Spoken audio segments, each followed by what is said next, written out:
Hello दोस्तों, नमस्कार। मैं सतीश कुमार एक बार फिर से पहलवान गुरुदीन ग्रुप ऑफ कॉलेज के यूट्यूब चैनल पर आप सभी का हार्दिक स्वागत करता हूं। आज हम बात करने वाले बीए तृतीय वर्ष के समाजशास्त्र द्वितीय प्रश्न पत्र के अंतर्गत अवलोकन के बारे में। अगर अभी तक आपने हमारा चैनल सब्सक्राइब नहीं किया है तो कृपया चैनल सब्सक्राइब करें, लाइक करें, कमेंट करें, शेयर करें और नीचे दिए गए बेल आइकन को क्लिक करना ना भूलें ताकि नई नई वीडियो आप तक आसानी से पहुँच सके। तो बात करते हैं दोस्तों अवलोकन के बारे में। अवलोकन शब्द अंग्रेजी भाषा के ऑब्जर्वेशन का हिंदी रूपांतरण है। शाब्दिक रूप से इसका अर्थ होता है प्रेक्षण, निरीक्षण या विचार। यह ऑब्जर्व से बना है जिसका अर्थ होता है ध्यान देना, परीक्षा करना या अनुष्ठान करना। सरल भाषा में अगर हम देखें तो इसका अर्थ आँखों से देखने से लगाया जाता है। जब हम किसी सामाजिक घटना को एक निश्चित उद्देश्य से देखते हैं तथा कार्यकरण के संबंध को जानने का प्रयत्न करते हैं तो इस प्रक्रिया को हम अवलोकन कहते हैं। C.A. मोज़र के अनुसार वास्तविक अर्थ में निरीक्षण में कानों और वाणी की अपेक्षा आँखों से प्रयोग की स्वतंत्रता होती है। ऑक्सफोर्ड विश्वकोश के अनुसार कारण और परिणाम अथवा पारस्परिक संबंधों के बारे में घटनाओं को ठीक अपने उसी रूप में देखना और उसका आलेख कर लेना अवलोकन कहलाता है। अवलोकन प्राथमिक तथ्यों को एकत्रित करने की एक महत्वपूर्ण पद्धति है। इस पद्धति में प्राथमिक सामग्री का संकलन प्रत्यक्ष रूप और अवलोकन करते समय अनुसंधानकर्ता आँखों के साथ साथ ज्ञानेंद्रियों का भी प्रयोग करता है। अवलोकन का उद्देश्य विभिन्न आदर्श कारण के संबंधों की खोज करना होता है। अब बात करते हैं दोस्तों प्राथमिक अवलोकन पद्धति की प्रमुख विशेषताओं के बारे में। तो इनकी विशेषताओं में पहली है प्राथमिक सामग्री। इस पद्धति में तथ्यों या सामग्री का संकलन क्षेत्र में जाकर प्राथमिक तौर पर होता है। दूसरा है प्रत्यक्ष अध्ययन। इस पद्धति के द्वारा प्रत्यक्ष रूप से अनुसंधानकर्ता स्वयं क्षेत्र में जाकर निरीक्षण करता है और संबंधित आंकड़ों का संकलन करता है। तीसरा है मानवीय इंद्रियों का पूर्ण उपयोग। इस पद्धति के द्वारा आंखों के प्रयोग पर अधिक महत्व दिया गया है, परंतु अन्य इंद्रियां भी निरीक्षण कार्य में किसी न किसी रूप में सहयोग अवश्य करती हैं। चौथा है उद्देश्यपूर्ण अध्ययन। प्रत्येक निरीक्षण का कोई ना कोई उद्देश्य होता है। सामाजिक घटनाओं का अध्ययन करते समय मूल समस्या से संबंधित पहलुओं का निरीक्षण किया जाता है। अगली विशेषता है कार्य कारण संबंध का पता लगाना। तो वैज्ञानिक दृष्टि से निरीक्षण का उद्देश्य पारस्परिक कार्य कारण संबंधों को जानना होता है। वैज्ञानिक मापदंड कायम रखते हुए निरीक्षण द्वारा कार्य कारण का पारस्परिक संबंध सुगमतापूर्वक पता लगा लिया जाता है। अगली विशेषता है सामूहिक व्यवहार या अध्ययन। निरीक्षण पद्धति सामूहिक व्यवहार के अध्ययन की उत्तर पद्धति है। सामूहिक व्यवहार के अध्ययन के लिए इसका प्रयोग अत्यधिक प्रचलित माना गया है। अब बात करते हैं दोस्तों अवलोकन के प्रमुख प्रकारों के बारे में। तो अवलोकन के प्रमुख प्रकारों को निम्न 3 भागों में बांटा गया है। पहला है सरल या अनियंत्रित, दूसरा है व्यवस्थित या नियंत्रित, तीसरा है सामूहिक निरीक्षण। बात करते हैं दोस्तों पहले सरल अथवा अनियंत्रित निरीक्षण के बारे में।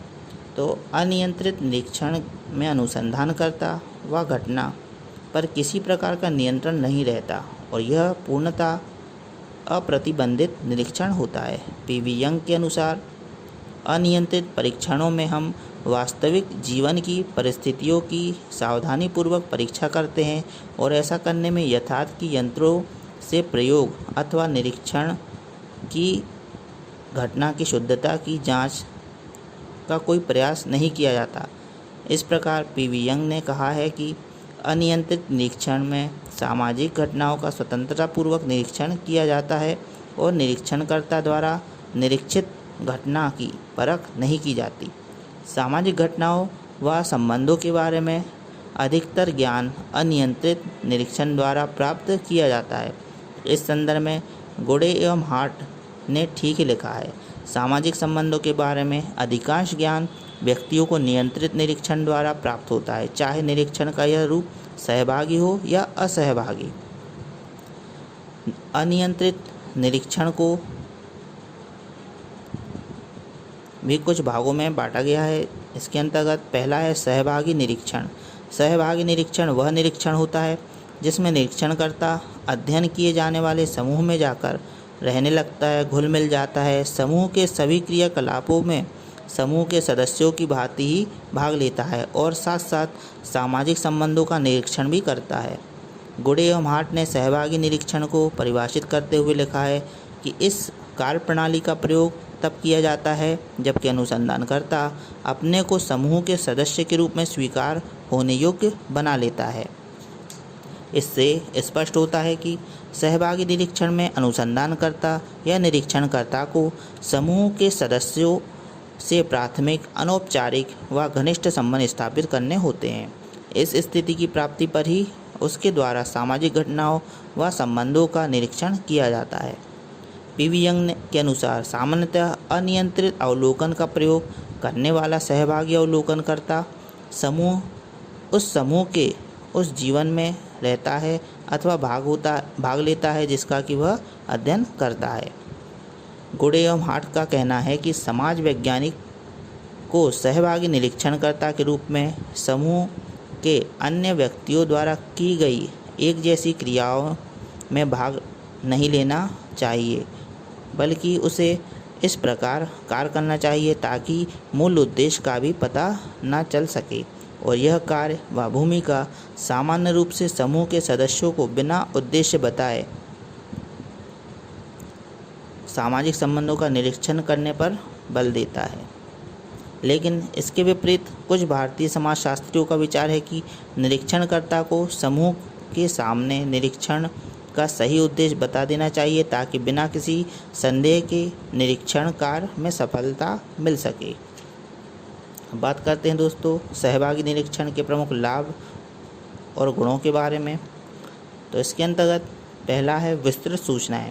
सहभागी अवलोकन में अध्ययनकर्ता विस्तृत सूचना एकत्रित करता है, वह समूह की क्रियाओं में भाग लेता है तथा समूह के कार्यों को अत्यंत गहराई से अध्ययन करता है। घटनाओं का सूक्ष्म अध्ययन करने से उसे घटनाओं से संबंधित विस्तृत जानकारी प्राप्त हो जाती है। दूसरा प्रमुख गुण है यथार्थ अध्ययन। सहभागी अवलोकन से अध्ययनकर्ता मानव व्यवहार का यथार्थ अध्ययन करता है। समुदाय के सदस्य को यह ज्ञात नहीं होता कि कोई बाहरी व्यक्ति उनके बीच है और वह उनके व्यवहार का अध्ययन कर रहा है, अतः वे स्वाभाविक ढंग से कार्य करते हैं। इस प्रकार अध्ययनकर्ता समुदाय के व्यक्तियों के व्यवहार का यथार्थ अध्ययन करने में समर्थ हो जाता है। तीसरा गुण है प्रत्यक्ष अध्ययन। सहभागी अवलोकन में अवलोकनकर्ता समूह में प्रत्यक्ष संपर्क करता है। अवलोकनकर्ता समूह का सदस्य अस्थायी काल के लिए बन जाता है। इतने समय तक वह समूह के सदस्यों के साथ प्रत्यक्ष संपर्क रखता है। वह उनके सामाजिक सांस्कृतिक कार्यक्रमों में भी भाग लेता है।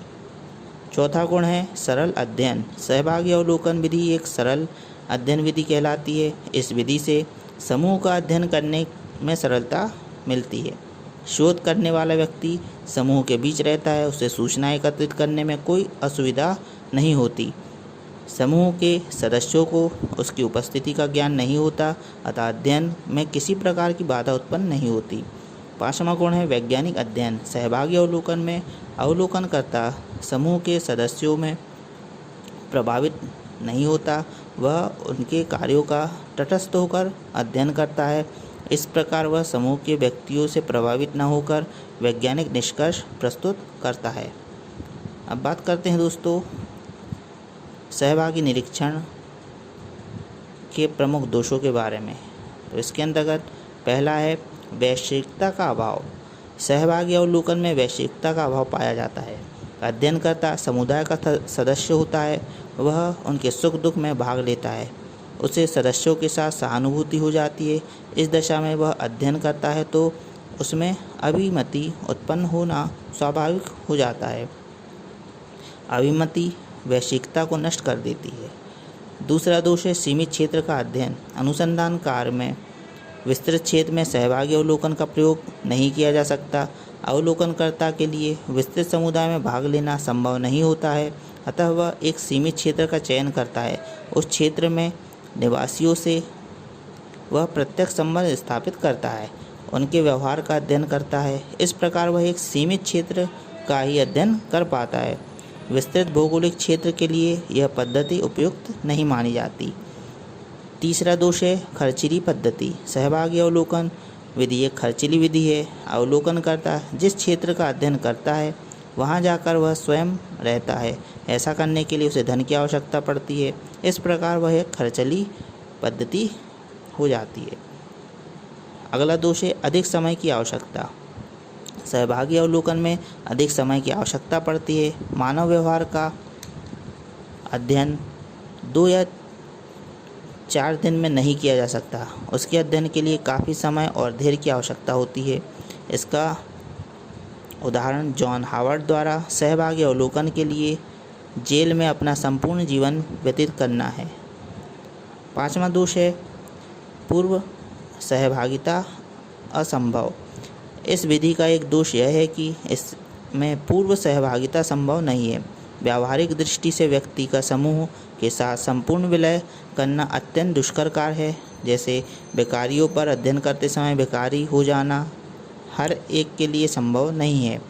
यदि किसी प्रकार किसी समूह में स्वयं को विलय भी कर दें तो उस स्थिति में उसका ध्यान प्रमुख समस्या से विचलित हो जाता है। इस प्रकार वह अपने उद्देश्य को खो सकता है। अगला दोष है सीमित उपयोग। सहभागिता अवलोकन पद्धति का प्रयोग सभी परिस्थितियों में नहीं किया जा सकता। जैसे किसी व्यक्ति को दाम्पत्य जीवन का अध्ययन करना है तो इस विधि द्वारा यह संभव नहीं है। अब बात करते हैं दोस्तों असहभागी अवलोकन के बारे में। असहभागी अवलोकन में अनुसंधानकर्ता समूह में भाग नहीं लेता। वह समुदाय में उपस्थित तो रहता है किंतु समुदाय की क्रियाओं और व्यवहार में हिस्सा नहीं बटाता।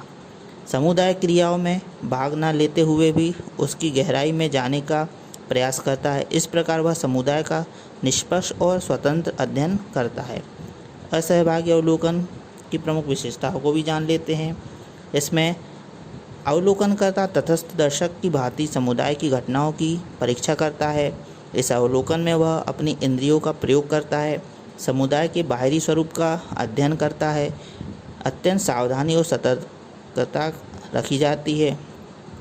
इसमें वैश्विकता लाने का प्रयास भी किया जाता है। समूह के क्रियाकलापों में भाग यह नहीं लेता। अब बात करते हैं असहभागी अवलोकन की उपयोगिता के बारे में। तो इसमें पहला है भ्रामकता से बचाव। इस पद्धति की मौलिक उपयोगिता यह है कि इसके द्वारा अनुसंधानकर्ता और सूचनादाताओं के बीच प्रश्नोत्तर प्रणाली से जो भ्रामकता उत्पन्न होती है उसका निवारण हो जाता है। इस पद्धति में समझने में कठिनाई से भी बचा जा सकता है। अनुसंधानकर्ता समुदाय से दूर रहकर घटनाओं का अध्ययन करता है। दूसरा है विश्वसनीय सूचनाएं। असहभागी अवलोकन द्वारा पूर्ण और सही सूचनाएं प्राप्त होती है, इसलिए उसमें विश्वसनीयता का समावेश हो जाता है। तीसरा है निष्पक्षता। असहभागी अवलोकन में अनुसंधानकर्ता समुदाय से दूर रहता है। उसके मन में समुदाय के प्रति किसी प्रकार का द्वेष नहीं रहता, इसलिए वह समुदाय से अपने को निष्पक्ष रखकर अध्ययन करता है। अगला है आदर और सहयोग। इसमें अनुसंधानकर्ता समुदाय में भाग नहीं लेता और अपने निष्पक्ष दृष्टिकोण को विकसित करता है, इसलिए उसमें समुदाय से अधिक आदर और सहयोग प्राप्त होता है। अगली उपयोगिता है कम खर्चीली प्रणाली। असहभागी अवलोकनकर्ता उस समूह की क्रियाओं का एक दर्शक के रूप में अध्ययन करता है, इसलिए कम समय लगने के कारण अवलोकन पर होने वाला व्यय भी कम होता है। अब बात करते हैं दोस्तों असहभागी अवलोकन की प्रमुख सीमाओं के बारे में। तो इसके अंतर्गत पहला है मौलिकता की कमी। असहभागी अवलोकन में अवलोकनकर्ता दूर से घटनाओं का अवलोकन करता है। इन घटनाओं की व्याख्या वह अपने दृष्टिकोण से करता है। इसका परिणाम यह होता है कि मौलिकता समाप्त हो सकती है। दूसरा है विशुद्ध असहभागिता असंभव। गोडे एवं हार्ट के अनुसार पूर्ण असहभागिता संभव नहीं है। इसका अर्थ यह हुआ कि अनुसंधानकर्ता के लिए समुदाय के पूर्ण रूप से अलग रहना कठिन ही नहीं अपितु असंभव भी है। 5वीं सीमा है अस्वाभाविकता और शंका। जब अनुसंधानकर्ता निरंतर समूह से दूर रहता है, उसके प्रति सूचना दाताओं के मन में शंका उत्पन्न हो जाती है और उस समूह का सहयोग नहीं मिल पाता। इससे वह अपने व्यवहार में स्वाभाविक नहीं बना पाता और अध्ययन की वास्तविकता समाप्त हो जाती है। अगला है सूक्ष्म अध्ययन पद्धति।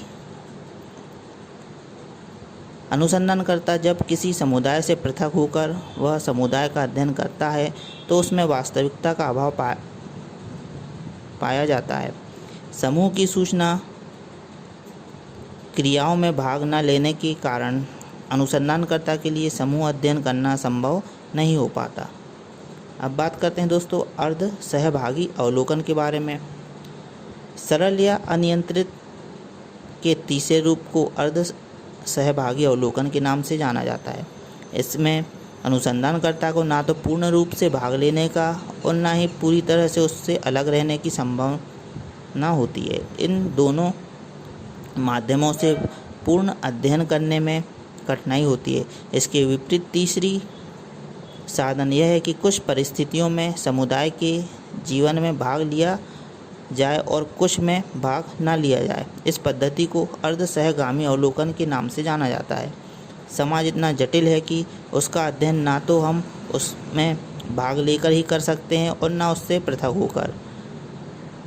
इसलिए अर्ध तटस्थ की स्थिति बनाकर ही समाज का अध्ययन किया जाए। इस प्रकार के अवलोकन में हम सहभागी और असहभागी दोनों प्रकार के प्रणालियों का लाभ प्राप्त कर सकते हैं। अब बात करते हैं दोस्तों नियंत्रित या व्यवस्थित अवलोकन के बारे में। तो अवलोकन पद्धति का दूसरा प्रकार नियंत्रित अवलोकन है। इसे व्यवस्थित अवलोकन भी कहा जाता है। यह एक अवलोकन है जिसमें सामाजिक घटना और अवलोकनकर्ता दोनों को नियंत्रित कर दिया जाता है। इस पद्धति का विकास अनियंत्रित अवलोकन के बाद हुआ। इसमें अनुसंधानकर्ता अध्ययन की प्रक्रिया में परिवर्तन नहीं कर सकता, साथ ही साथ वह अध्ययन के विषय को भी परिवर्तित कर सकता है। नियंत्रित अवलोकन में निम्न विशेषताओं का समावेश हम देख सकते हैं, जैसे कि इसमें अवलोकन की जाने वाली विषय वस्तु को स्पष्ट रूप से परिभाषित किया जाता है। अवलोकन के लिए कौन सी सामग्री का उपयोग करना है इसका चुनाव किया जाता है। इसके आधार पर अवलोकन की इकाइयों को भी परिभाषित किया जा सकता है, जैसे स्थान के आधार पर, समय के आधार पर और व्यक्ति के आधार पर। साथ ही साथ परिशुद्धता के लिए मशीनों आदि का उपयोग, जैसे कैमरा, टेप रिकॉर्डर, अनुसूची आदि का भी हम इसमें प्रयोग करते हैं। आवश्यक सूचियों को भी लिख लिया जाता है।